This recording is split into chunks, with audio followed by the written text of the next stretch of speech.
ETV Bharat मध्ये आपलं स्वागत। आपण पाहत आहात न्यूज टाइम। मनोज जरांगे पाटलांचं आंदोलन मागे।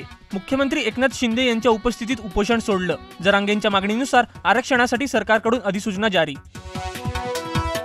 आरक्षण मिळेपर्यंत मराठ्यांना ओबीसींचे अधिकार देण्याची मुख्यमंत्र्यांची घोषणा। ओबीसींच्या सर्व सवलतीही दिल्या जातील, आम्ही मतासाठी नाही तर हितासाठी निर्णय घेतल्याची एकनाथ शिंदेंची प्रतिक्रिया। मराठा आरक्षणाची घोषणा होताच समाजात जल्लोषाचं वातावरण। जरांगे पाटलांच्या कुटुंबियांनी मानलं सरकारचा आभार। ठिकठिकाणी फटाके फोडून आणि गुलालाची उधळण करून आनंद साजरा। मराठा आरक्षणाच्या घोषणेनंतर ओबीसी नेते छगन भुजबळ आक्रमक। झुंडशाहीने नियम कायदे बदलल्याचा आरोप। 16 फेब्रुवारीपर्यंत अधिसूचनेवर लाखोंच्या संख्येने हरकती पाठवण्याचं आवाहन।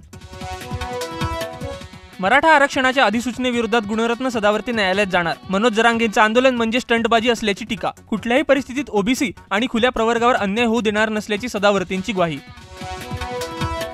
बिहारमध्ये राजकीय हालचालींना वेग।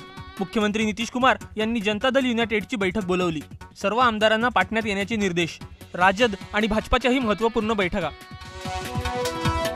दिल्लीचे मुख्यमंत्री अरविंद केजरीवाल यांचा भाजपावर सरकार पाडण्याचा प्रयत्न केल्याचा आरोप। आपच्या 7 आमदारांशी संपर्क साधल्याचा दावा। 9 वर्षात सरकार पाडण्यासाठी अनेक कट रचल्याचेही आरोप। मध्यपूर्व समुद्रातील संघर्ष वाढला। हुती बंडखोरांनी अमेरिकी युद्धनौकेवर मिसाईल डागलं। अमेरिकेचेही प्रत्युत्तर। हुतींच्या अँटीशिप मिसाईलवर जोरदार हल्ला। दक्षिण आफ्रिकेच्या दौऱ्यावर गेलेला भारतीय पुरुष हॉकी संघ अजूनही अपराजित। शुक्रवारी रात्री उशिरा झालेल्या सामन्यात दक्षिण आफ्रिकेवर 3-0 ने दणदणीत विजय। कर्णधार हरमनप्रीत सिंग, अभिषेक आणि सुमितनं नोंदवले गोल।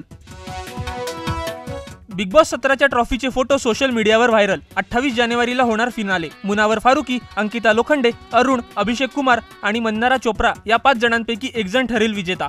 न्यूज टाइम मध्ये इथेच थांबूया। लेटेस्ट अपडेटसाठी लॉग इन करा etvbharat.com।